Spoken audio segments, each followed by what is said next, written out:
Muy buenas tardes a todos, a todas. Les damos la bienvenida en este espacio virtual del Instituto de Estudios Judiciales al primer encuentro de este curso sobre procesos de determinación de la capacidad e internaciones de salud mental que hemos organizado para todos los miércoles de este mes de mayo, siempre en este mismo horario de las 15:30 horas, con el mismo enlace de acceso. Antes de dar comienzo y presentar a quien va a ser el expositor de esta jornada, decirles que en este momento estoy dejándoles en el chat un enlace, un formulario, para que puedan acreditar su presencia en esta actividad. En el día de mañana van a estar recibiendo, quienes se acrediten, en sus correos electrónicos las indicaciones para acceder al aula virtual correspondiente a este curso, en el cual van a poder ir encontrando todo el material propuesto por los expositores, los videos de todas las clases, semana a semana, y cuando lleguemos a la última semana del mes, van a poder completar un cuestionario y obtener su certificado de participación. Bien, dicho esto, vamos a darle la palabra al doctor Juan Antonio Seda, quien va a ser el expositor a cargo de esta clase. Él es doctor en Derecho, profesor adjunto regular de Derecho de Familia y Sucesiones y de Práctica Profesional en la Universidad de Buenos Aires, en donde también dirige el posgrado de especialización en discapacidad y derechos. Juan Antonio, muchas gracias por estar en este espacio, por estar acá en el instituto. También agradezco a las personas que se están conectando para escucharte, y el espacio es tuyo. Bueno, muchas gracias, Camilo, y a todo el equipo del Instituto de Estudios Judiciales por la convocatoria. Para mí es un honor estar aquí, a la Suprema Corte de Buenos Aires. Hemos dado ya cursos hace años, pero es la primera vez en este ámbito, pero es la primera vez que los doy a través de este sistema a distancia. No lo voy a dar yo solo el curso, sino con todo el equipo docente que trabaja conmigo, o con parte del equipo docente que trabaja conmigo en la Universidad de Buenos Aires, en el posgrado, en la carrera de especialización en discapacidad y derechos y en los cursos intensivos de posgrado que dictamos en todo el país sobre discapacidad y derechos. Así que hoy voy a estar yo, pero próximamente compartirán clase también con Carolina Wing, con Jonathan Vallejos y con Fernando Raffo Palma, que son docentes que colaboran conmigo desde hace años y expertos, por supuesto, en sus respectivas materias. La, la cuestión de la capacidad jurídica es compleja en Argentina y en todo el mundo porque hay un debate actual sobre cómo compatibilizar los ordenamientos nacionales con la Convención sobre los Derechos de las Personas con Discapacidad. De hecho, ustedes saben, la Convención sobre los Derechos de las Personas con Discapacidad es una norma internacional de derechos humanos que fue aprobada por la Asamblea de las Naciones Unidas en el año 2006, en diciembre de 2006. La Argentina la ratificó a través de la ley 26.378 en el año 2008 y tiene sus definiciones de discapacidad que hay que tomar en cuenta, como por ejemplo la definición de discapacidad que da el artículo primero, que es que para que haya una discapacidad tiene que haber una interacción entre una deficiencia de carácter permanente y barreras del entorno. Las deficiencias, esto es una definición que mucha gente llama social, tienen carácter social porque la discapacidad no alcanza con que solamente sea eh, una, eh, una cuestión de la deficiencia de la persona, sino que para que haya discapacidad tiene que haber deficiencia más barreras del entorno. Por eso tiene carácter social. Pero a mucha gente le gusta usar el término modelo. No es realmente un modelo, pero bueno, se usa mucho la palabra modelo y sobre todo en este tema, bueno, porque es tan reiterado. Así que las deficiencias que plantea la Convención son del orden de lo físico, lo sensorial, lo mental y lo intelectual. Eh, La Convención tiene específicamente un artículo, que es el artículo 12, que habla sobre la capacidad jurídica y el derecho a los apoyos y salvaguardias para que las personas con discapacidad puedan ejercer plenamente su capacidad jurídica. Entonces acá primero hay que hacer una elucidación terminológica. ¿De qué hablamos cuando hablamos de discapacidad? ¿De qué discapacidad hablamos? ¿Y por qué nuestro Código Civil y Comercial no usa el término persona con discapacidad mental o intelectual? Dicho sea de paso, vamos a brevemente dar la diferencia entre discapacidad mental y discapacidad intelectual. La discapacidad mental es aquella que eh, afecta eh, el funcionamiento de la mente a través de patologías psiquiátricas. Una persona con esquizofrenia, una persona con una manía depresiva, una bipolaridad, distintos tipos de enfermedades, distintos tipos de esquizofrenia. A su vez, hay muchas patologías mentales distintas y la discapacidad mental, a alguna gente le gusta agregarles nombres y entonces hablan de discapacidad biopsicosocial. Eh, eh, bueno, por supuesto que cada uno elige el término que quiera. Nuestro Código Civil no lo usa. Usa directamente la palabra demente o la palabra alteraciones mentales. Es en el artículo 32 del Código, habla de alteraciones mentales o de adicciones. Entonces, la elucidación terminológica tiene que ver con la armonización entre nuestra ley y el artículo 12 de la Convención.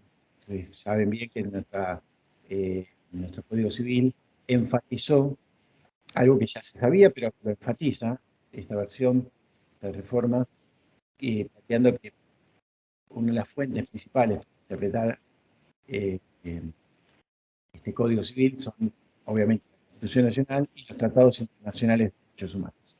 Así que ahí hay un primer problema de falta de compatibilidad entre la terminología de la Convención y la de y del Código Civil Comercial. Que puede tener una explicación perfectamente, porque no todas las personas que son sujetos al proceso de realización de la capacidad de ejercicio son necesariamente personas con discapacidad mental e intelectual. Ni tampoco todas las personas con discapacidad mental e intelectual son necesariamente sujetos eh, activos dentro de la actividad que pueda tener un proceso voluntario eh, al, al proceso de reflexión. Después vamos a ver cómo lo que yo usé el término restricción de la capacidad de ejercicio, pero sé que la mayoría, bueno, obviamente los juzgados, las carátulas y la mayoría de los autores hablan de determinación de la capacidad. A mí no me gusta mucho ese término, que la capacidad no se determina. La capacidad es un atributo de la persona, no se determina. Lo que eventualmente puede uno limitar o determinar es la capacidad de ejercicio. Bueno, entonces, la definición de discapacidad que tenemos en este Tratado Internacional de Derechos Humanos no aparece en el Código Civil y Comercial, sino que el artículo 32 de nuestro código refiere específicamente a las personas con alteraciones mentales, a quienes se les puede restringir la capacidad.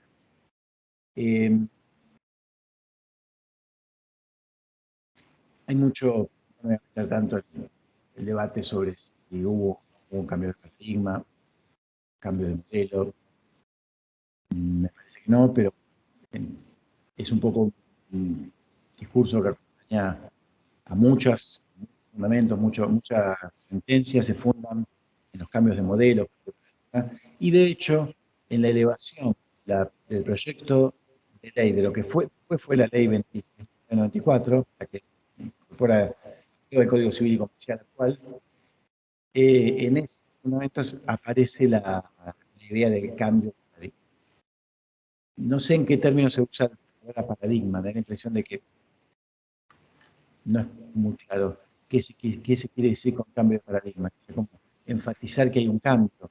Habría que analizar si es tan importante respecto a la ley anterior o si es de tal relevancia que merece término. En qué acepción se usa la palabra. Lo mismo con la palabra.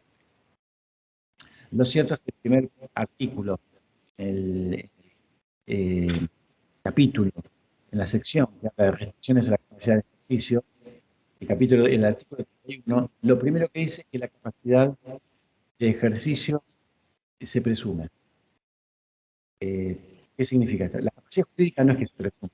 La capacidad jurídica es una presunción iure et de iure. No admite prueba. O sea, no hay personas sin capacidad jurídica. ¿En qué momento se adquiere la capacidad jurídica? En el momento de la existencia, en el momento que comienza la existencia de la persona humana, que según nuestro Código Civil y Comercial es en el momento de la concepción, dentro o fuera del seno materno. En el momento de la concepción comienza la existencia y la persona ya adquiere capacidad. Por supuesto que si adquiere bienes, por ejemplo, adquiere derechos hasta el nacimiento, esa adquisición de derechos queda condicionada, o esa capacidad queda condicionada a el nacimiento con vida. Si naciere con vida, unos segundos ya esa persona adquiere esos derechos. Por lo tanto, la capacidad jurídica es un atributo de la persona. Yo he escuchado autores, incluso autores muy famosos, hablando, la capacidad es un derecho humano. No, es mucho más que un derecho. Es mucho más que un derecho. Un derecho humano finalmente es un derecho. ¿Cuál es la diferencia entre un derecho y un derecho humano? Bueno, quizá el derecho humano está incorporado dentro de los tratados internacionales de derechos humanos. ¿Qué es un derecho? Se lo equipara a la noción de derecho personalísimo. Bueno, lo cierto es que es un atributo de la persona. No hay personas sin capacidad. Lo que sí puede modificarse es la capacidad de ejercicio. La capacidad de ejercicio va a depender de muchas cosas. Por lo pronto, habíamos visto que la persona tiene capacidad jurídica, no tiene capacidad de ejercicio. No podría, de ninguna manera, ni siquiera aceptar una donación. La donación es un contrato bilateral. No podría una persona aceptarlo por sí misma. ¿Eso significa que no puede ejercer ese derecho? Sí lo puede ejercer, pero no por sí misma, a través de su representante. Entonces podría aceptar una donación a través del representante, que sería la madre eventualmente, o la madre y el padre. Sí, pero no hay ninguna duda que la capacidad jurídica es un atributo y la capacidad de ejercicio va a depender de las posibilidades de ejercicio. Yo les insisto, yo sé que es un tema un poco teórico, que quizá no les interesa tanto para la práctica, que vamos a tratar de volcarnos a la práctica, pero es importante defender esta diferencia entre capacidad de derecho y capacidad de hecho, o capacidad jurídica y capacidad de ejercicio. Es importante porque está en controversia. Ustedes dirán, ¿dónde está en controversia? En la convención. Yo creo que no es en la convención donde está en controversia. Donde está en controversia este tema es en las observaciones que utiliza el Comité de la Convención. El Comité de la Convención es un mecanismo creado por el artículo 34 de la Convención que está como conformado por las los países que proponen representantes, y si bien está como llamado como comité de expertos, en realidad es un órgano político, porque llegan políticos a ese lugar, representantes de los países, y con mucha influencia de asociaciones o conglomerados, los consorcios de asociaciones a nivel global. Por lo tanto, tiene como un poquito más radicalizado.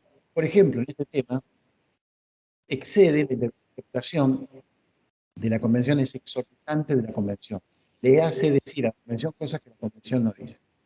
Así que, por ese motivo, Argentina ha sufrido desde el año 2011, cuando ya era proyecto, primero con el Código Civil anterior, y cuando se abrió ya este proyecto, sufrió observaciones a los informes país, porque el Comité de la Convención dijo varias veces que la legislación argentina era inconsistente con el artículo 12 de la Convención. Lo mismo, esta misma posición se sostuvo en la observación general, la primera observación general, la número 1, realizada en el año 2014, donde plantea que las legislaciones no deben distinguir entre capacidad jurídica y capacidad de ejercicio, deben unificarlas. Por eso me parece importante el debate. Porque por más que diga lo que diga la ley, sino la ley de donde sea, la diferencia entre la potencialidad y el acto es una diferencia lógica, no es una diferencia jurídica, no es una construcción jurídica que uno la pone en un texto y la convierte en un hecho. Y esta diferencia entre potencia y acto está ya contenida en los textos de Aristóteles. Aristóteles hablaba de potencia y acto. Uno tiene un derecho, les voy a poner un ejemplo más práctico. Uno tiene un derecho, por ejemplo, el derecho a casarse. A la que yo no me case, no significa que pierda el derecho a casarme. Eso se discutió mucho hace unos años, unas décadas, cuando se decía, bueno, la Constitución Nacional incorporó en el artículo 14 bis el derecho a la vivienda. Pero si yo no tengo vivienda, entonces no tengo el derecho. Bueno, ese es un discurso como más político que jurídico, que uno no pierde el derecho por no ejercerlo. No, mientras tenga la potencia, el derecho no lo pierde. Es como que con ese criterio entonces le justifica que si uno no tiene capacidad, si no puede ejercerla. Por eso Juan es Antonio, te importante la interrumpo un diferencia entre... segundito. ¿Me escuchás? Sí. Estamos con un mínimo cortecito en tu sonido. Te guío Ah, para que hagas un par de movimientos, así te escuchamos mejor. sí, cómo no. Por un momento no nos vas a ver, pero privilegiemos que te escuchemos bien. Hacia arriba hay tres puntitos que dice más acciones. Sí, Es un botón, hace clic por favor ahí. Luego tiene la opción configuración. Y luego configuración de dispositivo. sí. Un segundito, pues lo estoy haciendo a la par tuya.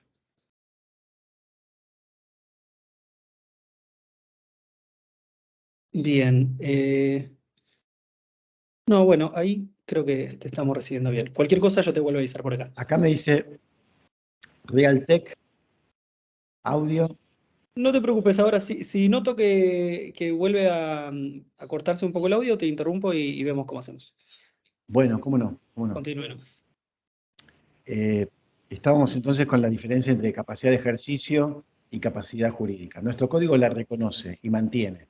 Es un tema en conflicto a nivel global porque hay muchos países que han aceptado esta observación general del Comité de la Convención. La Argentina todavía no. El día de mañana podría el legislador, como ha pasado en Colombia, por ejemplo, podría decir, tomo la observación del Comité de la Convención y modifico el sistema de la capacidad de ejercicio. Vamos entonces a analizar cómo funciona nuestro sistema de restricción de la capacidad de ejercicio. Primero hay principios generales que es importante tener, por ejemplo, que la capacidad jurídica es un atributo de la persona, no, sin modificar. Segundo, que la capacidad de ejercicio se presume. ¿Qué significa? Que en el individuo, a diferencia, por ejemplo, de la persona jurídica, donde hay que ver qué dice el estatuto social, en el individuo se presume la capacidad de ejercicio. O a diferencia también de la persona estatal, donde el acto administrativo va a depender de la competencia del órgano que lo dicta. En cambio, la persona se presume la capacidad. Uno después podrá decir, no tenía la capacidad necesaria para tal acto, pero la capacidad se presume. Eso ya estaba en el código anterior, no es una modificación. Lo que sí es, se agregó, no porque antes no estuviera, sino no lo decía, era que inclusive en las personas que estuvieran en, internadas en una institución, aún esas personas se presume la capacidad jurídica. Este es un tema delicado y yo les diría que lo anoten para charlarlo con Fernanda Palma, porque pone en juego, por ejemplo, qué pasa con un testamento que se firma en un geriátrico. Uno podría decir, bueno, lo firmó en un geriátrico, por lo tanto no tiene capacidad. Bueno, eso iría en contra del primer inciso del artículo 31, que te dice que sí, la capacidad se presume. No significa que uno no pueda después refutar, que decir, no, la persona no tenía capacidad, sino que Para eso uno tiene que derribar la presunción. La presunción es un enunciado, una creencia que se tiene hasta que deja de tener, hasta que es vencida por la evidencia. Por lo tanto, la presunción es eso, solamente es una presunción. ¿Me están escuchando bien ahora? Eh, el otro punto, bueno, el artículo 31 es importante porque también un poco les dice, eh, les da de alguna manera la ideología de todo nuestro sistema de restricción, que es tratar de restringir lo menos posible. Con lo cual, primero ya les estoy dando un dato que no es común a toda la legislación eh, comparada. Yo les nombré Colombia, podría nombrar España. En España y en Colombia no existe la restricción a priori. Existen los apoyos, existen las unidades, pero no existen la restricción a priori. Nosotros tenemos restricción. Antes, hay mucha gente que le encanta decir, hubo un cambio de paradigma porque antes se llamaba incapacidad y ahora se llama restricción. El hecho es lo mismo, es una limitación a priori para revertir la presunción de capacidad de ejercicio de esa persona. Es eso. Llámese inhabilitación, llámese incapacidad, llámese restricción. Lo cierto es que es eso, se revierte la presunción de capacidad de ejercicio. Entonces, el primer punto que le está diciendo el artículo 31 es, nosotros mantenemos la restricción. Ahora, lo que sí tratamos es que la restricción sea lo más liviana posible. ¿Qué significa lo más liviana posible? Que si hay una persona, sigo con el caso de Fernanda, que yo creo que les va a encantar cuando les cuente la casuística, no solamente la teórica, sino la teoría que la tiene y además la casuística. Una persona en un hogar geriátrico suscribe, no hace falta un testamento, un acto, una compraventa. Esa compraventa tiene la presunción de- de capacidad de ejercicio. Ahora, no significa que uno después pueda demostrar que la persona que firmó ese contrato, eh, ese acto jurídico, no tenía el discernimiento necesario, posiblemente producto de eh, eh, un deterioro cognitivo producido por el asma. Entonces, en esa situación, el acto deviene nulo. Eh, y esto es un tema que es muy importante porque se plantea de un poco del comité de la comisión como que el tema de la capacidad jurídica debe salirse de la esfera del derecho civil. Y la verdad, el derecho civil, si una de las cosas que, de temas donde hay una tradición de 2000 años, es en la capacidad jurídica. Es en, bueno, muchos temas, pero entre otros, el de la capacidad jurídica. Y la capacidad de ejercer ese derecho. Eh, entonces, la, la posible nulidad de ese acto jurídico hay que buscarla por el lado de los requisitos del acto jurídico. ¿Qué es mejor dicho, todo lo que tenga que ver con la capacidad jurídica, la personalidad jurídica, tiene que ser analizado en espejo con la teoría de los hechos y actos jurídicos? ¿Por qué? Porque de ahí vamos a entender cuándo hay validez o nulidad de los actos. Y ese es uno de los objetivos principales, no el único, pero casi el objetivo original de la protección de la capacidad de ejercicio. Evitar que la persona celebre actos jurídicos que puedan perjudicarlo a sí mismo o a su patrimonio. Esto lo dice el artículo 32, parte, no es que no estoy inventando nada. Pero claro, para eso hay que ir a decir, bueno, ¿qué es un acto jurídico? Un acto jurídico es un acto voluntario lícito que tiene por fin inmediato establecer relaciones jurídicas. Antes podría decir adquirir derechos y contraer obligaciones, lo mismo. Establecer relaciones jurídicas, crear, modificar, extinguir. Y el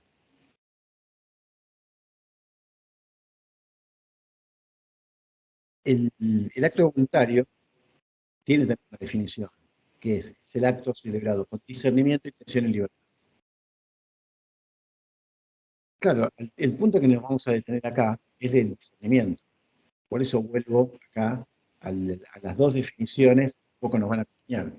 La de la convención, que es la persona con una deficiencia física, mental, intelectual, en interacción con factores de entorno, y que uno tiene que ir a ver específicamente qué es la discapacidad mental y discapacidad intelectual, y lo tiene que ir a ver a otro documento que es de la Organización Mundial de la Salud, que se llama Clasificación Internacional sobre el Funcionamiento de la Salud y la Discapacidad. Por sus siglas se lo conoce como CIF. Entonces,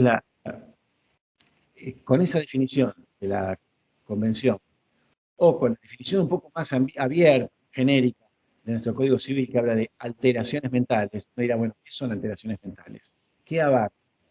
Bueno, abarca básicamente cualquier padecimiento que permita eh, conducirse entendiendo las consecuencias del propio acto.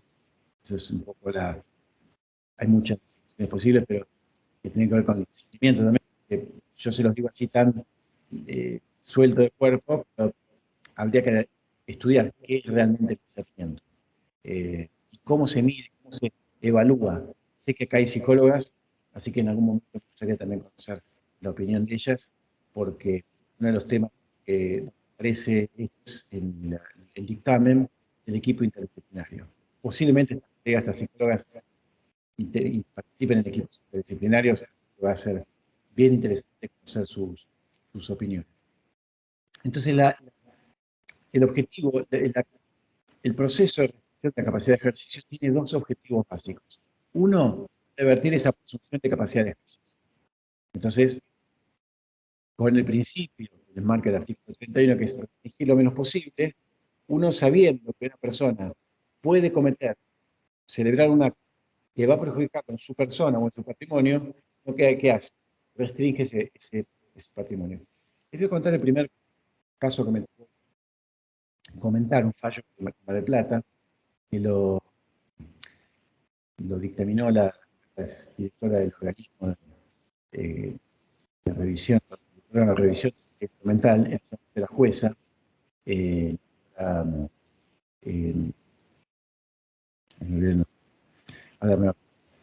eh, que ella en el año antes de la sesión de la convención y antes del Código Civil le habían pedido un proceso de inhabilitación. ¿Para qué la inhabilitación? Eran dos hermanos que habían sido criados por su abuela porque sus padres habían sido desaparecidos por el gobierno militar. Entonces, uno de ellos tenía una discapacidad intelectual. Esa discapacidad intelectual lo hacía que tuviera mucha dificultad para sostener un empleo, para mantener una rutina, pero él funcionaba más o menos en la comunidad. Tenía sus amigos, iba a jugar a la pelota, tenía un poco una adicción a la marihuana también, pero le gustaba ir a tomar cerveza con sus amigos, jugar al fútbol, y marihuana, básicamente. Un poco según lo que el fallo era sus actividades, pero tenía una vida social tranquila. Lo que sí no podía sostener un empleo. Eh, Cuando piden la incapacidad o la inhabilitación, la jueza toma un poco todos estos principios que se venían debatiendo y dice, no, no vamos a proceder a la inhabilitación, vamos a restringir la capacidad de ejercicio, no vamos a tocar su capacidad, sino que solamente vamos a impedirle que celebre ciertos actos jurídicos. Por ejemplo, la donación de, de grandes sumas de dinero o la donación de bienes inmuebles. La compraventa también. No significa que no va a poder comprar ni vender, sino que para comprar y vender va a tener que concurrir con la abuela, el hermano, que van a oficiar como apoyos. No sé si usó ya en esa época la palabra apoyos, pero es lo que hoy llamaríamos apoyos, con el control judicial. Es el mismo procedimiento que se utiliza, por ejemplo, cuando un niño o una niña, bajo el régimen de la responsabilidad parental, quiere vender un bien inmueble, no va el niño de 12 años a venderlo. ¿Qué hace? Van los padres, pero con la autorización del defensor de menores e incapaces, con la autorización judicial, ahí se autoriza justamente, después de ese procedimiento, se autoriza la compraventa. ¿Quién vende? ¿Los padres? No, los padres venden. Vende el hijo, que es el titular del inmueble. Pero con ese proceso. Y lo primero que van a preguntar, cuando van los padres a vender, van a decir, señores, ¿ustedes por qué venden? Esto no es el hijo. Le van a preguntar al hijo, si tiene 12 años, tiene derecho a ser oído, según la Constitución sobre los derechos del niño, le van a preguntar, ¿qué van a hacer con esto? Y si los padres dicen, no, la vamos a usar para irnos de vacaciones, porque tenemos pendiente nuestro viaje de bodas, el juez va a decir, no, señor, usted no puede vender el patrimonio de su hijo para gastarlo para usted. Ahora, si los padres dicen, mira, necesitamos vender este inmueble porque si no nuestra familia no come, necesitamos achicarnos, ir a otro lugar, bueno, ahí ya se tendrá que tener en cuenta ese interés familiar también. Eh, Estábamos entonces con la cuestión de la restricción de la capacidad de ejercicio. Lo que se hace es restringir lo menos posible. Restringir para evitar que la persona que podría celebrar actos jurídicos contra sí misma o contra su patrimonio, celebre a priori esos actos jurídicos. ¿Qué ganamos? Ganamos revertir la presunción. Ahora, para revertir la presunción, ¿qué hay que hacer? Hay que inscribir esa sentencia en el registro del Estado Civil y de las personas. Y yo recomiendo también inscribirla en el registro de propiedad inmueble o automotor según la condición. Según el patrimonio de esa persona, si tuviera bienes, lo escribiría, y como anotación al margen. Por supuesto que si el día de mañana se revierte, se revoca esa sentencia, bueno, así como se anotó, se desanotará. Entonces, el objetivo del proceso de restricción, en principio, sería el de evitar las medidas, los actos jurídicos que puedan perjudicar a la persona o a su patrimonio. Pero no es realmente el único objetivo. Hay otro objetivo por el cual se dan, no sé si el 90, 70, 80, no sé qué porcentaje, porque no tengo esa estadística, pero sí de hablar con muchísimos jueces y de muchísimos funcionarios judiciales, me dicen que la gran mayoría de los procesos de restricción no son por cuestiones tan patrimoniales, sino para buscar la representación y el apoyo de personas que llegan a determinada edad, ya sea por deterioro cognitivo en la mayor edad o que cumplen la mayoría de edad eh, ya como una persona con discapacidad mental e intelectual, y que se requiere que haya alguien que formalmente ejerza el apoyo. ¿Para qué? Para hacer un trámite, para ir a cobrar una pensión, para cobrar un, qué sé yo, una deuda, para ir a anotarse, ir a ser socio, ir a contribuir a la, no sé, a la encuesta esa que están juntando plata, a la colecta que está haciendo Maratea, quiere depositar, y tiene que alguien ir a un banco y depositar plata en nombre de tal, qué sé yo, alguien que represente, alguien que represente. La palabra representación, sin embargo, está bastante mal vista en nuestro código y sobre todo en las observaciones del comité. Y está mal vista la representación porque se la ha equiparado, yo creo que de manera equivocada, pero se la ha equiparado a la otro verbo, que es el sustituir. Yo creo que está mal equiparado, porque representar no es lo mismo que sustituir, pero bueno, la palabra representación no se usa en nuestro código salvo para el último párrafo del artículo 32. Ya ahí sí aparece la palabra incapacidad y representación curador. ¿Cuál es este caso? Se nombra curador a la persona que no puede comunicarse de ninguna manera, que no tiene ningún tipo de forma de comunicarse con los demás. ¿Cuál es el típico caso? El caso de, yo se lo digo así con nombre y apellido, porque es más fácil de ejemplificar. El caso será una persona que está en estado vegetativo, que no puede comunicarse. Ojo, porque no es lo mismo estado vegetativo que muerte cerebral, que coma. Son estado de coma, son situaciones distintas entre sí y que merecen distinto tratamiento. Pero a efectos de lo que nosotros estamos discutiendo acá, es lo mismo, la persona que está sin conciencia, que está sin conciencia y que no tiene visos de recuperarla. Uno cuando está dormido también no tiene conciencia, pero no va a hacer objeto de proceso de reflexión porque está durmiendo la siesta. Pero sí, si está durante mucho tiempo con un estado vegetativo y se requiera de tomar decisiones, bueno, ahí se va a nombrar curador. En este caso sí es curador, en este caso sí hay representación. En el resto de los Bueno, casos, Antonio, te interrumpo un acción segundito. de la Hacemos capacidad de esta ruta ejercicio, rapidito. ¿Me escuchás? Sí. sí, Se está cortando un poquito. Vamos a donde te decía hoy, los 3 puntos donde dice más acciones. Luego configuración. La última opción dice desactivar video entrante. Por un momento, bueno, no nos vas a ver, pero eso va a privilegiar el ancho de tu banda para que te escuchemos mejor. perfecto. Buenísimo. Ya que estoy, te hago una pregunta, Camilo. Yo me escucho con eco. Por acá no hay eco. Sabes que estás con 2 usuarios conectados y por ahí uno de ellos es el que te hace el eco. Ahora te lo soluciono. Pero por acá te Gracias. escuchamos bien. No es grave, pero sobre todo si ustedes no lo escuchan, el eco no hay problema. Eh, entonces, el último párrafo del artículo 32 es ese que refiere a la incapacidad. El resto del sistema está armado para la restricción de la capacidad de ejercicio. Y el primer propósito de la restricción de la capacidad de ejercicio es el de revertir la presunción para eso, para determinados actos.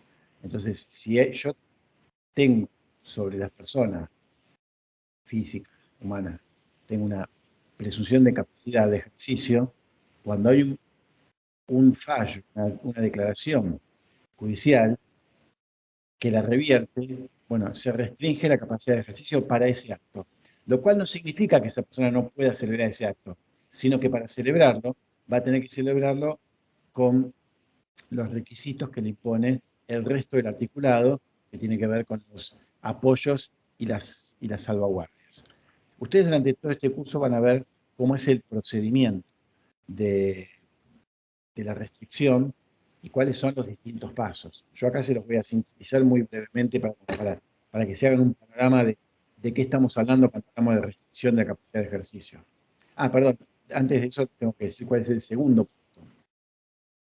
El segundo punto entonces es más asistencial.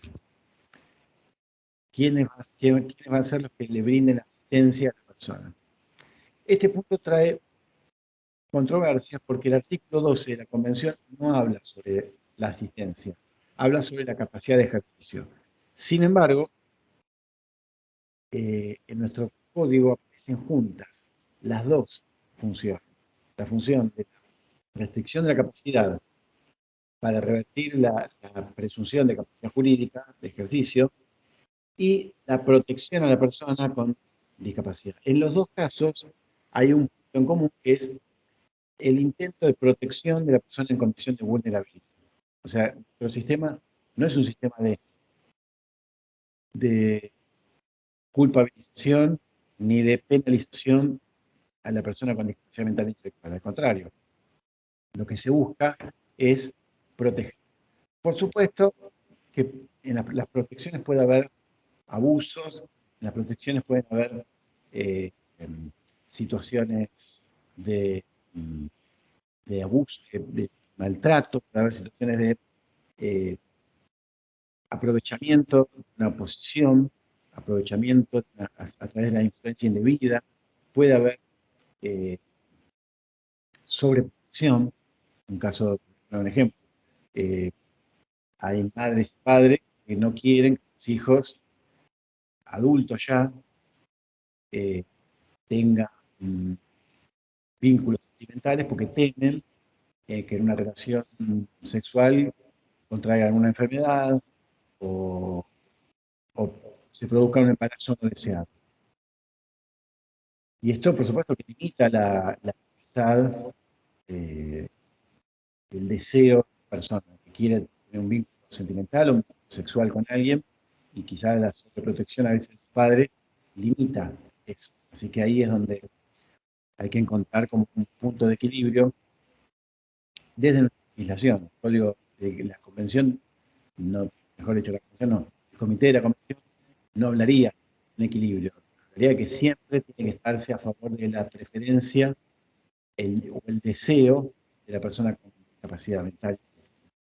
También habla de voluntad. Lo que pasa es que voluntad, la voluntad en términos jurídicos requiere esencia del discernimiento.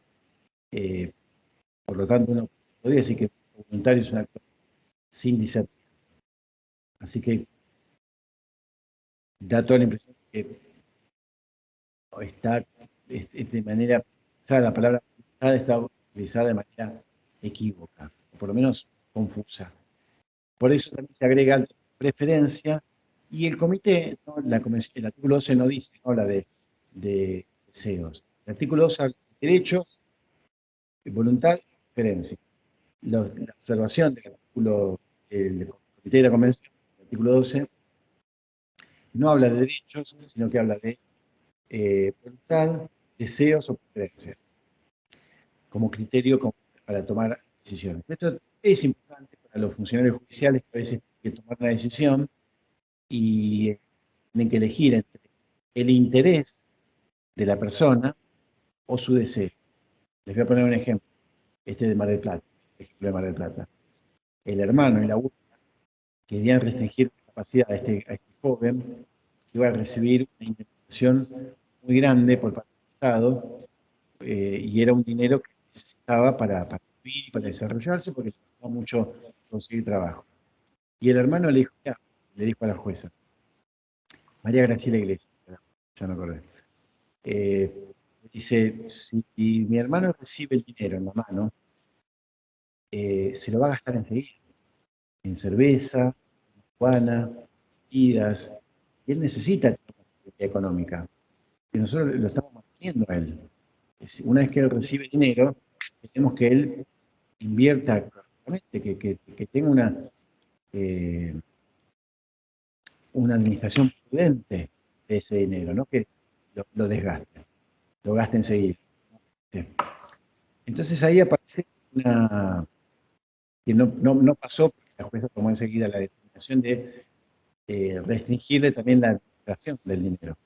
No lo administró la persona con discapacidad intelectual. Lo que hizo fue darle la administración a la abuela del dinero, por supuesto rendiendo cuentas ante el juzgado, y la abuela comprometiéndose a darle dinero periódicamente a su nieto para que gaste. Una suma prudencial, administrando si uno tomara el criterio que tiene que primar es la preferencia, el deseo de la persona con discapacidad intelectual, si la persona con discapacidad intelectual dice, yo me quiero gastar todo, quiero comprar todo, droga y cerveza para pasar la mejor noche de mi vida, y bueno, el juez tiene que dárselo. Ahora, si uno tomara el criterio de no, hay un interés, un derecho que está, no digo por encima o por debajo, sino que confluye con esta preferencia, bueno, tengo que tener en cuenta la condición de la persona, que de alguna manera velar por sus intereses. Esto es controversial porque alguien dice, bueno, pero yo no, ¿quién es ese apoyo? Si el padre, la madre, el hermano o inclusive el juez. ¿Quién es para decidir sobre la vida de esta persona? Si la persona quiere gastar en drogas y en alcohol, que lo gaste en lo que quiera. Eh, bueno, es un debate que se ha dado, se ha llegado en varios niveles en los tribunales europeos. Yo acá no lo vi tanto, no lo vi tanto planteado, pero no lo vi tanto porque nuestra legislación es más, no ha tomado ese criterio estrictamente eh, de que se haga solamente la persona con discapacidad. De hecho, el artículo 32 justamente lo que dice es que se limita la capacidad porque la persona ejerciendo esos actos podría desarrollar actos que lo perjudiquen. Por lo tanto, de alguna manera, toma un poco partido por la posición de un equilibrio entre los intereses y los deseos de la con discapacidad mental e intelectual. les decía entonces que nuestro sistema entonces tiene como estos dos propósitos. Por un lado, la restricción a la- al ejercicio de ciertos derechos para que no se celebren los actos que si se celebraran serían nulos. Entonces acá se está protegiendo primero al vulnerable, personas con discapacidad, que se evitan posibles abusos, posibles influencias indebidas, posibles estafas, posibles actos. eh, Hay como una protección del patrimonio. Pero no solamente se está protegiendo a la persona, se está protegiendo a la seguridad del sistema jurídico. Porque lo que podría pasar, si no, que uno firma un contrato, una compraventa, y no sabe si es válida o no es válida, que puede aparecer una nulidad, porque no está inscrita en ningún lado. Por ejemplo, en España está teniendo ese problema con los notarios, que los notarios son los escribanos, que tienen temoras por ejemplo, a apretar mandatos porque no hay sentencia de restricción de la capacidad. Entonces ellos no saben, cuando hay una persona que ellos sospechan que tiene algún tipo de discapacidad mental, intelectual o un deterioro cognitivo por la edad, no saben si esas personas están, por ejemplo, bajo el régimen de guarda de hecho, un régimen que se utiliza junto a la curatela, ya se llama curatela, y esta guarda de hecho no se registra en ningún lado. Por lo tanto, ellos no saben si la persona está bajo el régimen de guarda de hecho o no está bajo el régimen de guarda de hecho. Eh, con lo cual no pueden dar fe pública de que la persona comprende perfectamente las consecuencias del acto que va a celebrar. Con lo cual, ese acto queda expuesto a la nulidad y queda puesta en controversia la actuación del notario. Eso trajo un problema bastante grande en España. Cosa que acá no pasaría, porque acá el proceso de restricción de la capacidad de ejercicio y ese proceso se inscribe eh, en el registro de Estado Civil de las personas, lo cual, capacidad de las personas, lo cual le quita la presunción de capacidad de ejercicio. Para esos actos.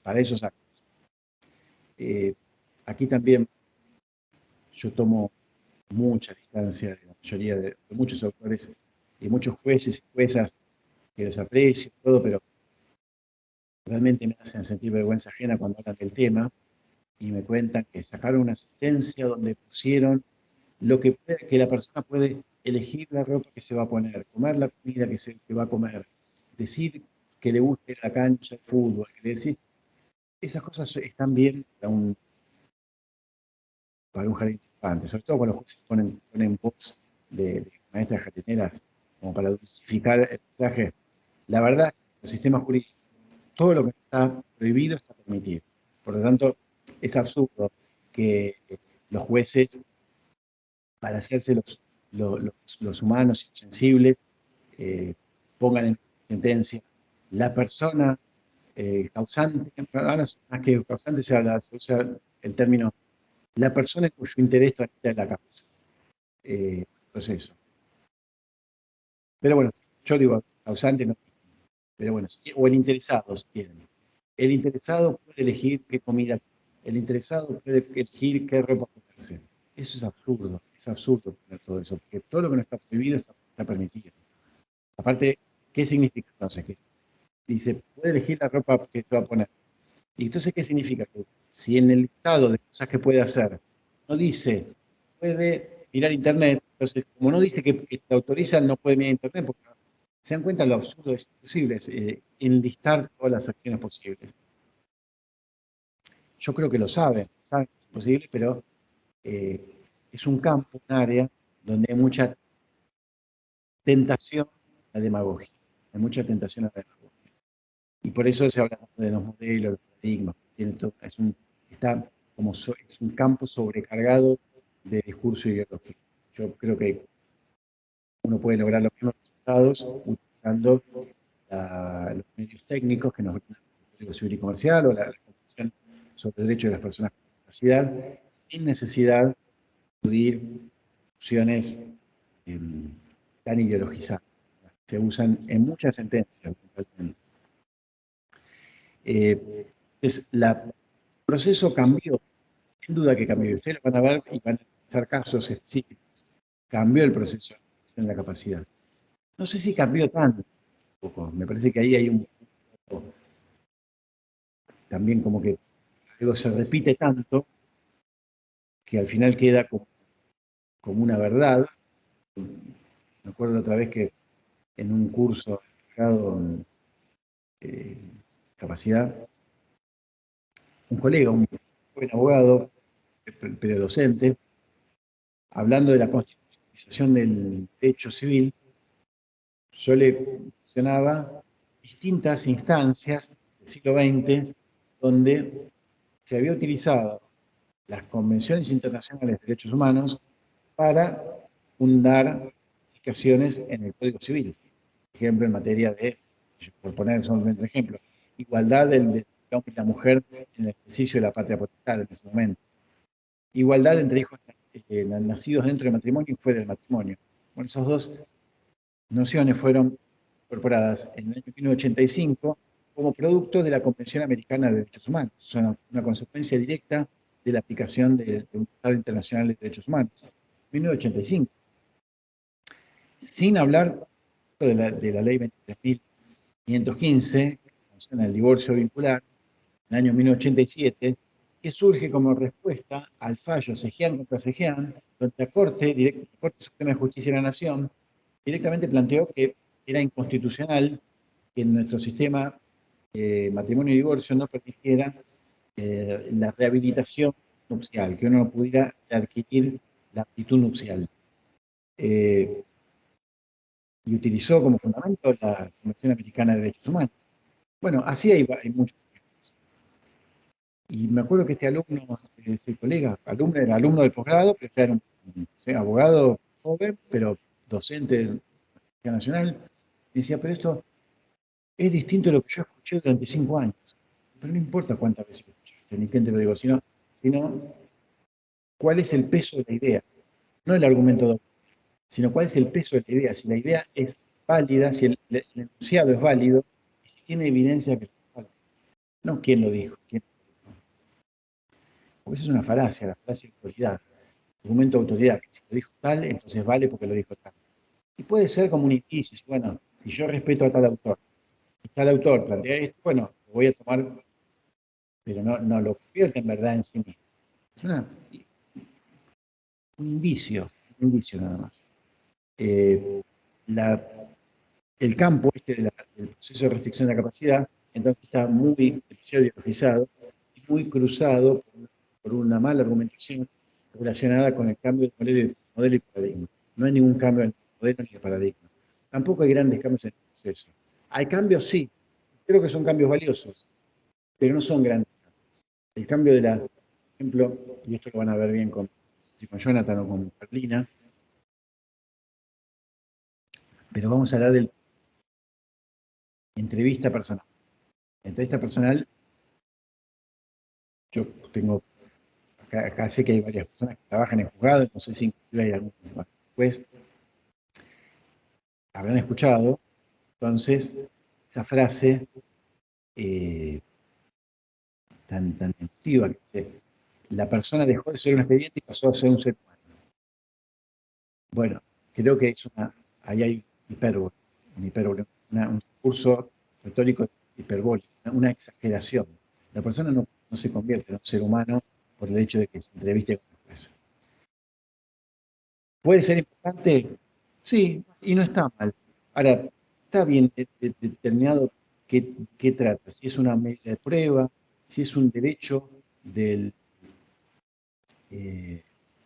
del causante o del interesado, si tanto como medida de prueba como derecho y garantía del causante puede renunciar, podría decir, mire, yo declino posibilidades de presentarme en una entrevista, o si es una medida para mejor proveer del juez, que podría serlo también. Lo cierto es que está expresamente eh, pautada la entrevista personal en los 35, y en los casos donde se ha intentado eludirla por la vía de plantear que no hacía falta. En muchos casos, por ejemplo, en San Isidro hubo hace unos años, donde el juez no lograba que fuera y el juez no tenía ganas de ir hacia el lugar alojada esta persona, la institución, y dijo, bueno, como tengo el informe del equipo interdisciplinario, tengo una duda, la persona tiene discapacidad intelectual, entonces lo que vamos a hacer es directamente eh, dictar la sentencia y declarar la situación de la capacidad de ejercicio de la persona. El fiscal después, el fiscal no, el defensor, apeló, le dijo que la sentencia estaba tomando detención de inicio, que es un proceso voluntario, pero que no era válida la sentencia, que debía ser revocada, porque había faltado la entrevista. Y lo cierto es que en la Cámara, en San Isidro, la Cámara se lo hicieron lugar a esta apelación y el juez tuvo que volver atrás y entrevistarse. En muchos juzgados, y esto es un tema que hemos charlado en otro curso con Jonathan y con Carolina, en muchos juzgados se empieza a aceptar la, las entrevistas a través de medios telemáticos. Y ahí les voy a sugerir, bueno, ya lo van a ver, hay una acordada de la Suprema Corte de Buenos Aires específica donde se permite justamente la utilización. Fue en el marco de la pandemia, por lo tanto uno podría decir, bueno, vale, habría que analizarlo. Yo creo que sí, y la entrevista telemática no es lo mismo que entrevistarse personalmente, pero es una entrevista finalmente. Eh, lo que sí queda claro cuando uno se entrevista personalmente es que se pierde ese contacto, esa emoción, independientemente de que uno a veces puede tener un encuentro emotivo con otra persona. Pero bueno, el objetivo no es emocionarse, el objetivo es constatar que la persona esté bien, que si quiere transmitirle algo al juez lo haga y que el juez pueda, de alguna manera, chequear un poco el trabajo que está haciendo su equipo interdisciplinario. Y aquí aparece otra duda sobre esa entrevista. ¿Qué pasaría si el juez dice, no, acá el psiquiatra, el psicólogo me dijeron que tienen una patología, pero yo veo a esta persona y está lo más bien?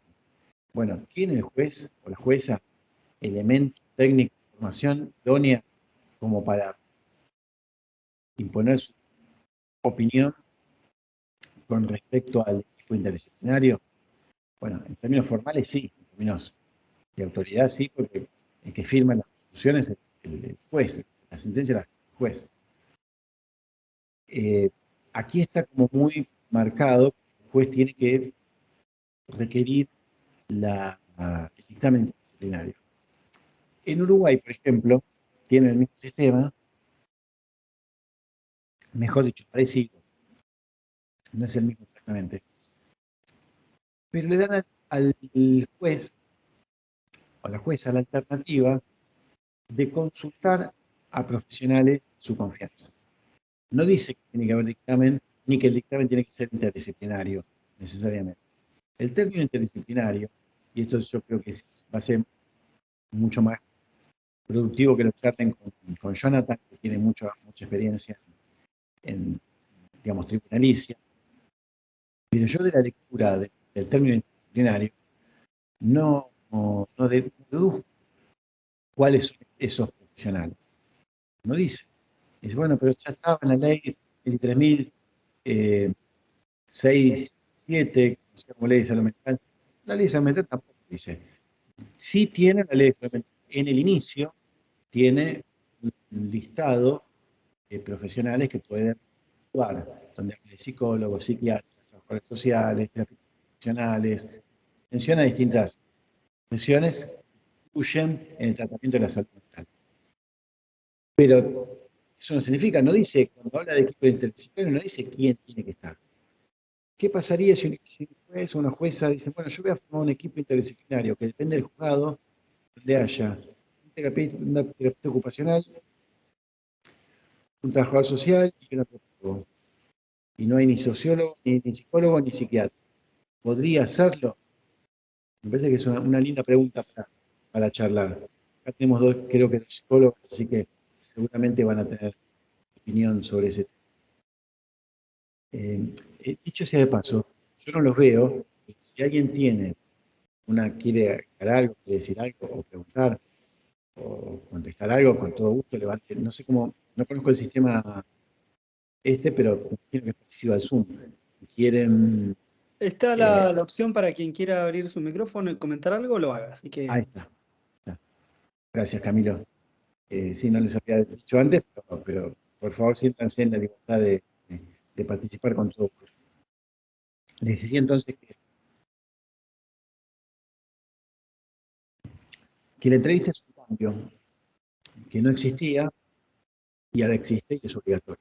Es un cambio profundo.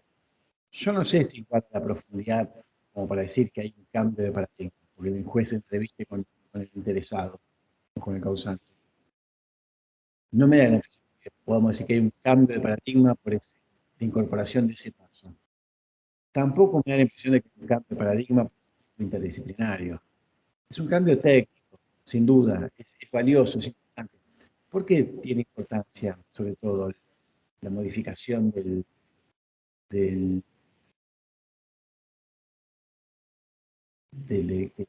tratamiento interdisciplinario?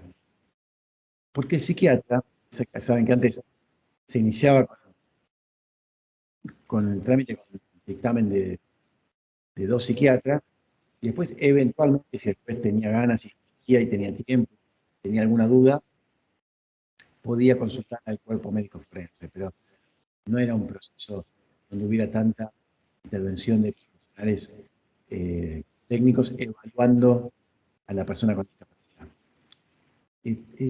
El cambio, lo positivo del cambio en que sea un equipo interdisciplinario, creo que es lo siguiente. Cuando uno es analizado por un psiquiatra, el psiquiatra que analiza, que dictamina, o el psicólogo, analiza la situación subjetiva de la persona, su estructura mental, no quiero decir nada técnico, porque inclusive hay justamente gente que conoce mucho más del tema, no quiero yo meterme en un área fuera de convención, pero perfectamente la persona, el equipo que analiza, va a estudiar la condición subjetiva de la persona. Al ser un equipo interdisciplinario, incorporar un profesional que no falla nunca, que es el trabajador social, trabajador social que podría ser también otro profesional, pero bueno, los trabajadores sociales tienen buena formación en eso, evalúa las redes sociales. Las redes sociales no me refiero a Facebook o Instagram, me refiero a los intercambios sociales de la persona. ¿Cuál es su entorno socioafectivo? ¿Cuál es su grupo, el grupo en el que se maneja? Por supuesto, va a depender de las condiciones de viabilidad. Yo conozco juicios donde se sanciona la sentencia sin ninguna clase de informe socioambiental. Pero en la medida de lo posible, ese informe socioambiental nos brinda mayor información valiosa y pertinente sobre la condición de esa persona. Y sobre todo en un aspecto que es fundamental, que tiene que ver con el eventual caso de la internación, que es una situación que puede darse en nuestro sistema, que está cumpliendo la ley instrumental, ley 26657, del Código Civil y Comercial también, como el tema del artículo 41, habla de internación. La internación tiene un criterio estricto, es que es una medida excepcional, internación involuntaria, excepcional, que para que pueda darse tiene que haber un riesgo grave, evidente, a sí mismo, ceros. Así que eso, las internaciones, bueno, son excepcionales. Pero digamos, la vía eh, preferida, mejor dicho, la vía normal, sería la de tratamientos en el ambiente de tu propia comunidad, de manera de asegurar y reforzar los vínculos sociales como forma también de promover la salud mental de las personas. Ustedes verán que esto no tiene nada que ver con el primer objetivo del proceso de restricción. ¿Se acuerdan cuál era el primer objetivo de la restricción? Era evitar que la persona celebre actos jurídicos que lo puedan perjudicar. Bueno, acá en este caso que les conté recién, no estamos hablando de actos jurídicos, estamos hablando de hechos de la vida, actos simples y actividades que tienen que ver con la eventual internación involuntaria de la persona. Todo eso está bajo el mismo régimen. Por eso creo que es un poco amplio. El régimen de la restricción de la capacidad de ejercicio y el régimen de la internación. Por eso la mayoría de los países sancionan a este efecto leyes especiales, que son las leyes de salud mental. La Argentina tiene la suya, que es del año 2010. Pero claro, con un aspecto controversial. Por eso está muy bien que se han incorporado algunas pautas en el Código Civil Comercial. El aspecto controversial es el régimen político argentino. Justamente hoy estamos en un día donde acaba de salir un fallo de la Corte Suprema que se suspenden las elecciones en 2 provincias. La Argentina es un país que tiene un régimen político representativo, republicano y federal. ¿Qué significa que es federal? Que las provincias son anteriores a la nación y le delegan a la nación algunas facultades legislativas y otras. Según el artículo 121 de la Constitución Nacional, aquellas áreas en las que no se delegó expresamente la facultad de legislar de la provincia a la nación, esas facultades siguen en la cabeza de la provincia. ¿Saben en qué temas no se delegó? Por ejemplo, en educación y en salud. Por eso mismo, el Congreso de la Nación saca miles de leyes que no tienen mucha, que no tienen aplicación directa. Para que tengan aplicación, tienen que hacerse efectivo un artículo que se pone al final que dice: invítase a las provincias y a la Ciudad Autónoma de Buenos Aires a adherir a la presente ley. En el momento que la provincia adhiere, bueno, ahí sí cobra validez en el territorio de esa provincia. Si no, no tiene valor. Y es uno de los problemas que hubo con la ley de salud mental, es ese, que se intentó imponer un poco, no quiero decir por la fuerza, no es un tema de poder coercitivo, pero sí se intentó como saltearse esa división federal bajo el argumento de que no era una ley de salud mental, sino que era una ley de derechos humanos. Y después con otro pseudo truco que aparece en el texto de la ley y en muchas leyes, yo creo que demuestra la pobreza técnica de los que redactaron la norma, cuando dice: esta ley es de orden público, como diciendo, como es de orden público la ley, entonces no pasa por los filtros de constitucionalidad que deberían pasar otras leyes. Bueno, es absurdo que sea de orden público, es absurdo que se diga que no es una ley de salud, cuando se llama ley de salud mental. Y aparte porque es una ley de internaciones. La ley de salud mental es una ley de internaciones. Y las internaciones, y como todos los procedimientos de salud, dependen de cada provincia, que tienen que ver con una serie de elementos. Lo cual no quita que puede haber elementos que sean comunes a todas las provincias. Ahora, ¿qué hacer en este caso? Hay que ponerlo en un instrumento como el Código Civil.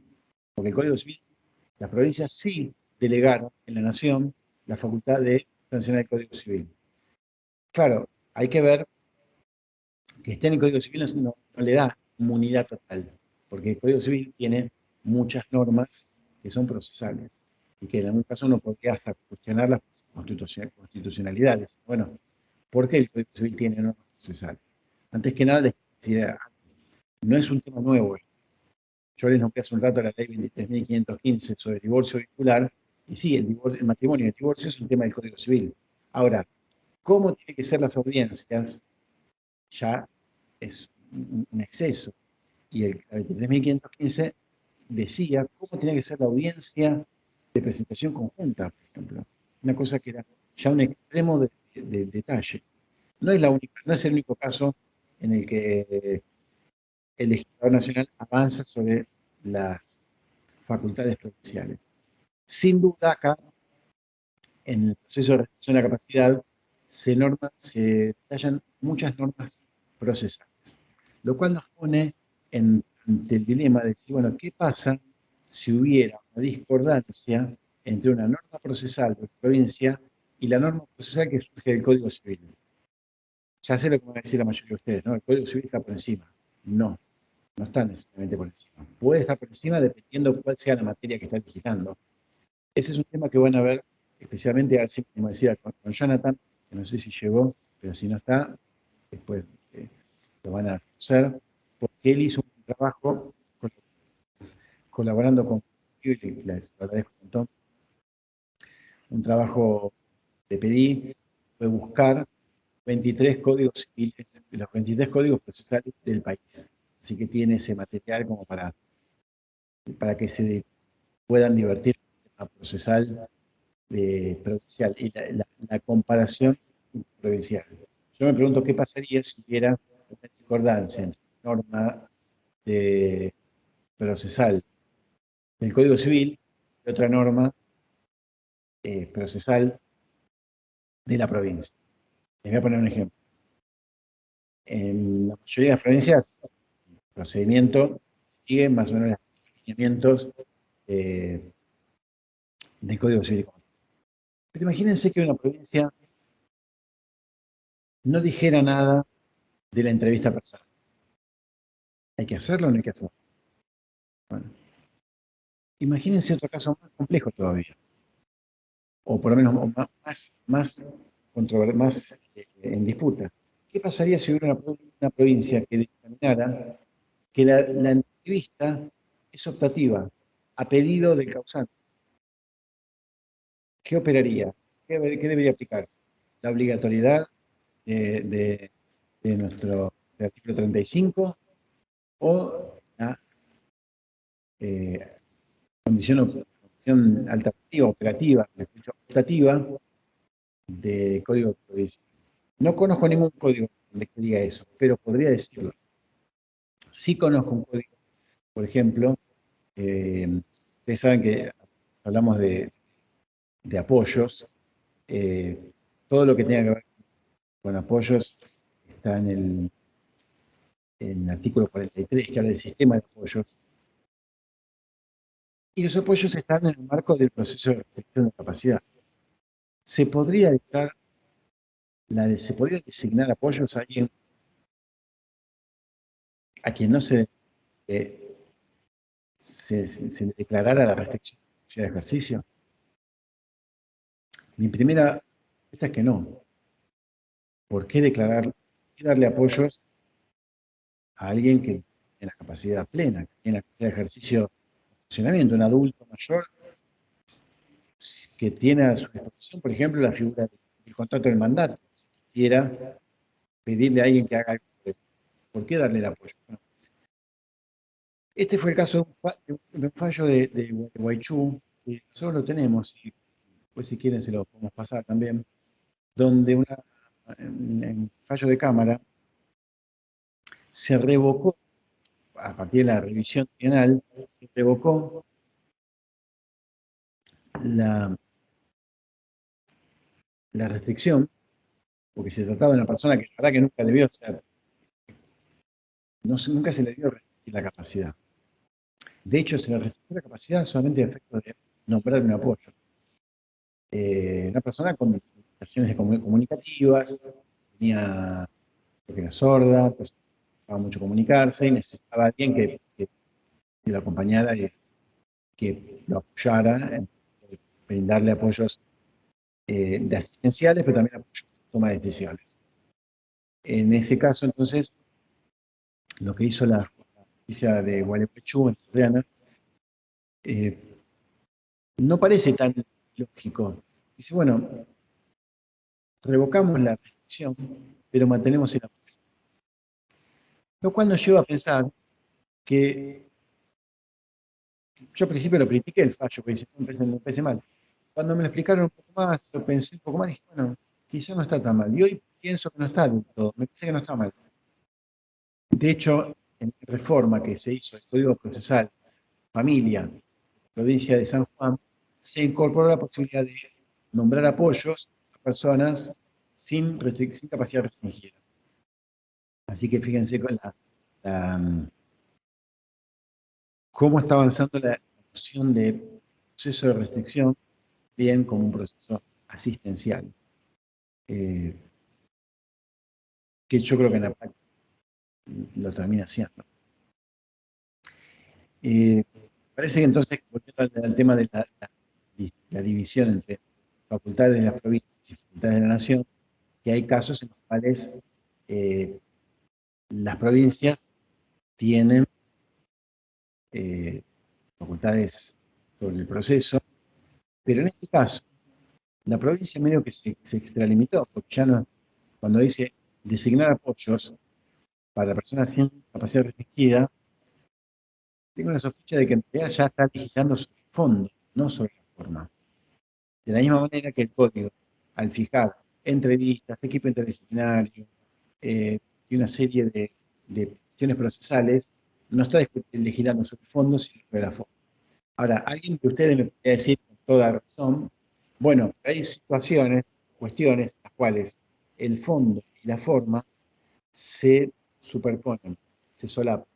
Por lo tanto, no está de más que uno eh, en la norma nacional trate de unificar criterios para brindar las garantías en el proceso a todas las personas con discapacidad mental intelectual o a todas las personas con alteraciones mentales o con adicciones que pasan por esta clase de proceso. ¿Cuándo termina el proceso de restricción? Bueno, termina, la sentencia no tiene plazo. La sentencia funciona siempre. Nunca hace cosa juzgada material en el sentido que no pueda revisarse, porque al contrario, en cualquier momento se puede revisar. Pero con el nuevo código se produce también una figura obligatoria, que es la revisión del artículo 40. El artículo 40 del código otorga la posibilidad, no la posibilidad, sino la obligación, pone a los funcionarios oficiales en obligación de revisar al menos cada 3 años la sentencia. Es una norma de proceso, de forma, de fondo. No es tan fácil decir si es de fondo o de forma. De cualquier manera, se ha discutido. Hay un fallo que yo no sé, comenté ese fallo en la ley, creo, hace unos años, creo que no lo tengo, si no se lo hubiera agregado. Pero un fallo de Santiago del Estero, de hace unos años, específicamente creo que es del año 2015, porque no estaba, de primera parte del 2015, no estaba, o 2014, no estaba en vigencia el Código Civil Comercial, que incorpora este artículo 40, sino que se pedía revisión en el marco del artículo 162 ter, que había sido incorporado en 2010 por la ley 26657, la ley de salud. Los padres, un joven con una discapacidad intelectual severa, un diagnóstico irreversible, con una situación de casi de incapacidad.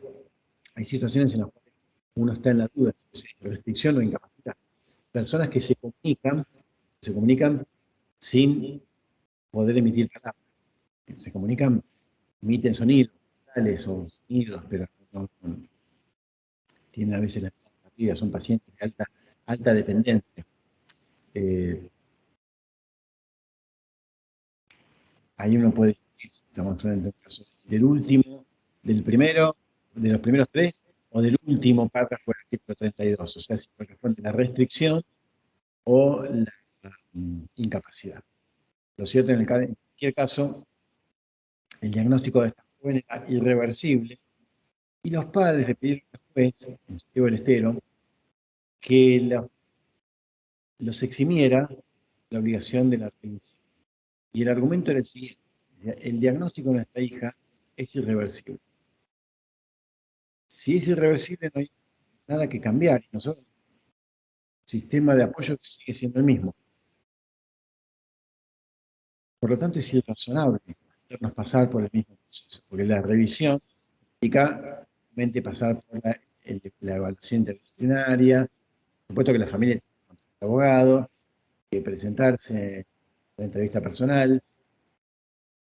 Y entonces la familia dice, es un desgaste de recursos, pero también emocional, al que se expone a nuestra hija nosotros, y que nos consideramos que es razonable. Y si es irrazonable, es arbitrario. Y si es arbitrario, es inconstitucional.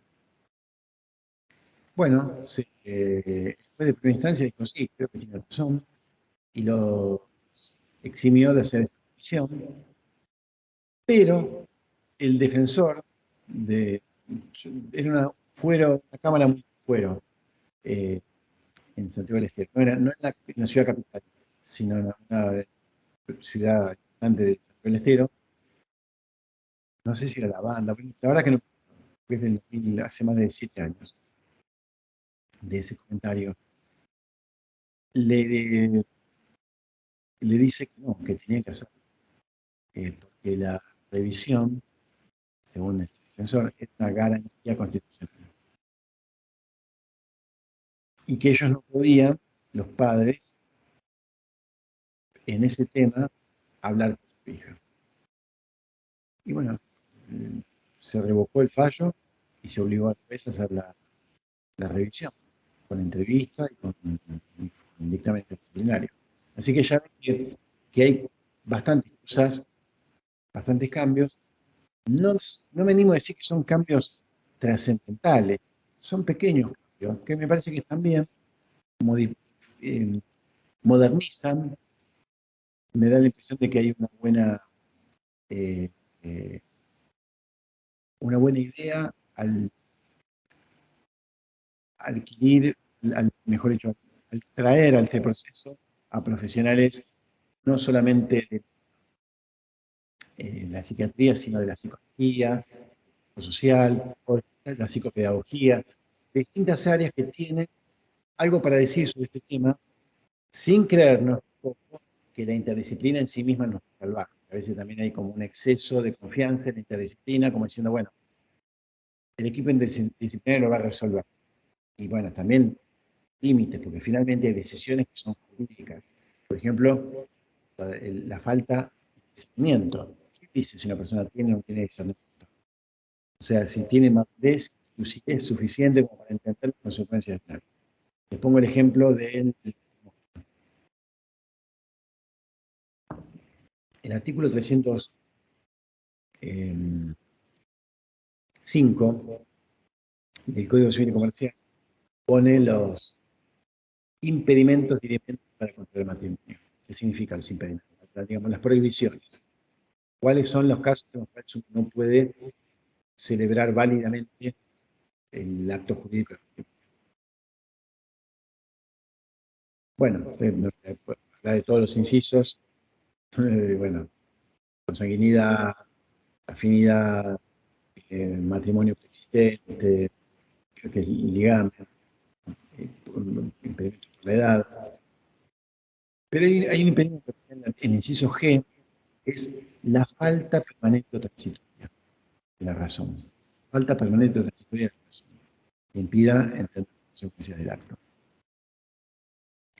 Es interesante este inciso, y es interesante discutir el tema del consentimiento en un tema así, porque no hay ninguna duda que el acto jurídico, el matrimonio es un acto jurídico.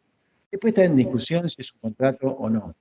Hay alguna gente que dice es un contrato, otra gente que dice es una institución, otra gente dice que es un contrato sui generis, una institución sui generis, digamos, una figura mixta, anfibia, híbrida, que tiene algo de las dos cosas. En cualquier caso, está claro que el discernimiento que se requiere para contraer matrimonio está asociado a me quiero casar con esta persona.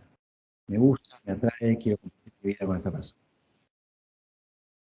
Que es distinto al discernimiento posiblemente que uno tiene que tener para decir, quiero comprar esta hectárea, producir soja.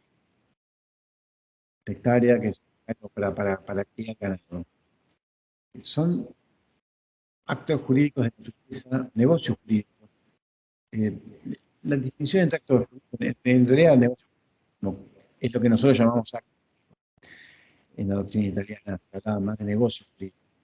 Pero el acto jurídico, entonces, tiene naturaleza distinta. Y si el acto jurídico tiene naturaleza distinta, el discernimiento que se requiere es distinto. De hecho, hay muchos autores en la doctrina de derecho de familia que dicen, bueno, el discernimiento no interviene tanto en la decisión de casarse. De hecho, un chiste común era, bueno, si alguien realmente discernimiento no necesitaría.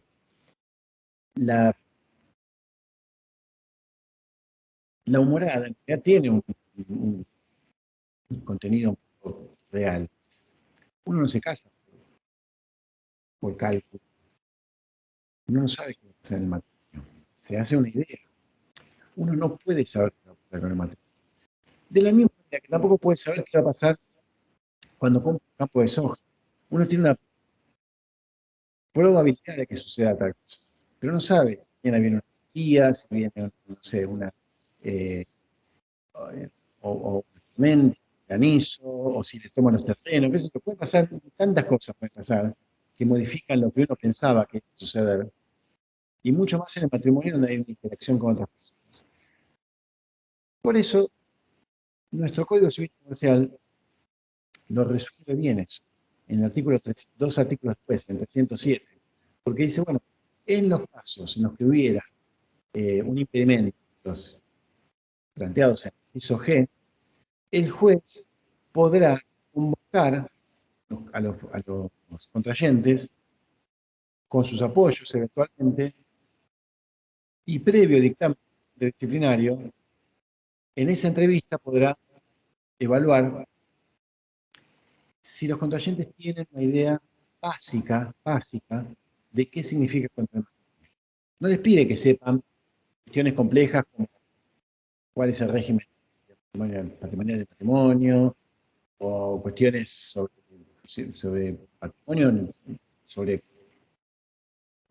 cuestiones jurídicas, sino cuestiones más básicas, que es al vínculo social. Y que en el caso de entender de qué se trata el matrimonio, el juez puede dispensarlos de ese consentimiento. Es interesante, la verdad que es una redacción interesante la que se ocurrió acá. No está diciendo que en ese caso hay consentimiento. No, el consentimiento no puede existir porque no hay voluntad. Acá se respetó un poco la terminología jurídica. Lo que está diciendo es, se los dispensa de consentimiento. Recuerden, que hay gente que no es abogada, son abogados, consentimiento es la expresión de la voluntad. Y no puede haber expresión de la voluntad si no hay voluntad. Y no hay voluntad porque no hay discernimiento. Disculpen a veces, porque yo estoy dando por sentado que son todos abogados o funcionarios judiciales, y no necesariamente, porque ya me habían avisado que había colegas de otras disciplinas y que había psicólogas también, que si en algún momento me excedí con los términos técnicos, pido disculpas, yo doy estas charlas para gente, a veces no son profesionales, que son familiares de personas con discapacidad mental o intelectual, y quizás las cuestiones técnicas no les interesan tanto, pero sí todo lo que implica este proceso. Yo les voy a poner a disposición de ustedes además de material bibliográfico, voy a pedir a Carolina, no sé si está en el material, ustedes el material lo van a recibir esta semana en el campus, eh, va a haber una página en el campus del instituto, van a poder ahí acceder a todo el material en formato PDF. Pero hay un texto que yo creo que no puse y lo voy a poner, que es un texto en realidad inédito, que es el libro que se llama Cuando no estemos. Y en ese libro eh, No es un libro jurídico, es un libro antropológico. Como les comentó Camilo al inicio, no sé si dijo cuando estaba charlando yo con él antes, yo soy abogado y pero también soy antropólogo. Entonces, ese libro es un libro antropológico. Es un libro donde entrevisto a familiares de personas con discapacidad intelectual, padres, madres y hermanos. Y la gran preocupación de ellos tiene que ver con qué va a pasar cuando ellos no estén. ¿Quién se va a hacer cargo de los cuidados personales de, de esas personas que requieren de un cuidado personal permanente, en un caso intensivo? La respuesta que a veces que tenemos los abogados es un poco básica en el sentido de que, bueno, el Código Civil previó esto en el artículo 2448. Lo que prevé es una mejora estricta del heredero con discapacidad. Eso significa que es darle más dinero, mejor dicho, más bienes, participen en proporción mayor en la distribución del acervo hereditario, pero de lo que está hablando la mayoría de la gente no es de cuánto dinero va a tener, sino cómo va a ser para administrar no solamente el dinero, sino administrar su vida, cómo va a llevar a sus cuidados personales. Y ahí es donde muchas familias no tienen respuesta, y yo creo que el sistema jurídico todavía no puede dar respuesta, pero es que es muy difícil. Alguna dice, inclusive el artículo 2448 plantea también la posibilidad de un fideicomiso. Pero ¿cómo diseñar no solamente un fideicomiso, sino cualquier medida de planificación sucesoria en un país inestable? No les hablo de la inestabilidad de la última pérdida de historia. Es un país crónicamente inestable. De que soy chico de que la inflación. La inflación parece que... Y eso impide la proyección a largo plazo de estas familias. Y terminan casi siempre cautivas de la oferta institucional, de ir a un hogar, un centro de día, que no está mal, no está nada mal, pero a veces los familiares quisieran un tipo de organización más personalizada. Hay un lindo artículo que después se los voy a mandar a Jonathan para que lo compartan con ustedes. Es un lindo artículo que salió el fin de semana pasada en Infobae sobre de un niño con un aspecto autista que optaba por formar un tipo de actividad de esa naturaleza.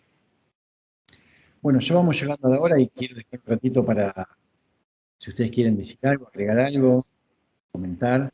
Si está Fernanda y Carolina o Jonathan, quieren presentarse, ya van a ser las personas para que ustedes compartan los próximos encuentros. Acá está Fernanda, sí. Sí. ¿Qué tal? Hola Juan, ¿me escuchás? ¿Me escuchan? No sé si te escucho perfecto, Fer. ¿Me escucha bien? ¿Qué tal? Buenas tardes, un gusto. Ay, porque yo me escucho mal, por eso. No sé si se me escucha bien. No, se escucha perfecto, Fer. Ah, bueno, no. Perfecto. No, te estuve escuchando con atención. Toda la clase. Les quiero decir a todos que no se pierdan la clase, no se pierdan ninguna clase, porque Carolina, Jonathan, Fernanda, son docentes con mucha trayectoria, con mucha experiencia, pero aparte tienen mucho para contar de plano vivencial y profesional, así que no se pierdan las clases de ellos. De mi parte, yo les voy a dejar después, a través de Fernanda, voy a dejar mi mail, que necesiten comunicarse. Si no hay preguntas o nadie quiere agregar nada, quiero aprovechar para agradecerle nuevamente a Camilo y a todo el equipo del Instituto de Formación Judicial para Estudios Jurídicos, primero por la convocatoria y después, bueno, por todo el trabajo que implica la organización y que han estado con nosotros desde el primer momento para ayudarnos con las cuestiones técnicas y con la planificación del curso. No sé si alguien tiene algo más para decir o quiere decir algo. Por acá recordar que, bueno, mañana van a estar recibiendo en sus correos electrónicos la información para acceder al aula que corresponde a este curso dentro de nuestro campus virtual, y ahí van a poder descargar todo el material al que se hizo referencia, van a poder volver a ver los videos semana a semana, los vamos a ir cargando ahí, así que bueno, mañana van a recibir un correo con esa información.